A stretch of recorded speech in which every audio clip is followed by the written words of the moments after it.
Hello everyone, it's me Jebby from UniqueTutorials. Today in this video I'll show you how to get iPhone like Spatial or 3D moving home screen and lock screen wallpaper in Samsung smartphone. So without more delay, let's begin. So on the left side you can see I have a iPhone smartphone, and on the right side I have a Samsung smartphone. So firstly let me show you on my iPhone smartphone. So now you can see here a 3D or Spatial moving lock screen wallpaper on my iPhone. So in order to get this iPhone like Spatial or 3D moving home screen and lock screen wallpaper in our Samsung smartphone, what you need to do is just open any web browser and just visit to this website link. I'll be providing this website link too in the video descriptions, so you can click there and visit to this website link. After that, just scroll down below. So here you will see a download APK option. Just click on it to download this APK file.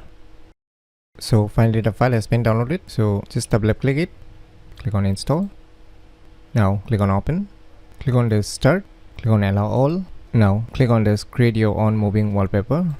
Now you can see a pre-included moving wallpaper also. You can use it also if you want. You can see the preview here, moving wallpaper, or you can set your own wallpaper.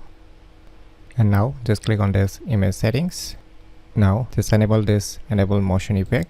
So you can set your X movement and Y movement depending upon your needs. And once you're done, just click on this button and give your file name. Click on save. So now click on set as wallpaper.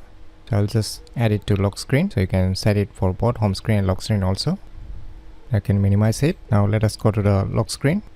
You can see it's a moving wallpaper. So finally we have got iPhone like Spatial or 3D moving home screen and lock screen wallpaper in Samsung smartphone very easily. So if you never known about these cool tricks, then you should definitely give it a try. So if you find this video tutorial useful, please click on the thumbs like button, and if you're new to our channel, click on the subscribe button, and lastly, thanks for watching.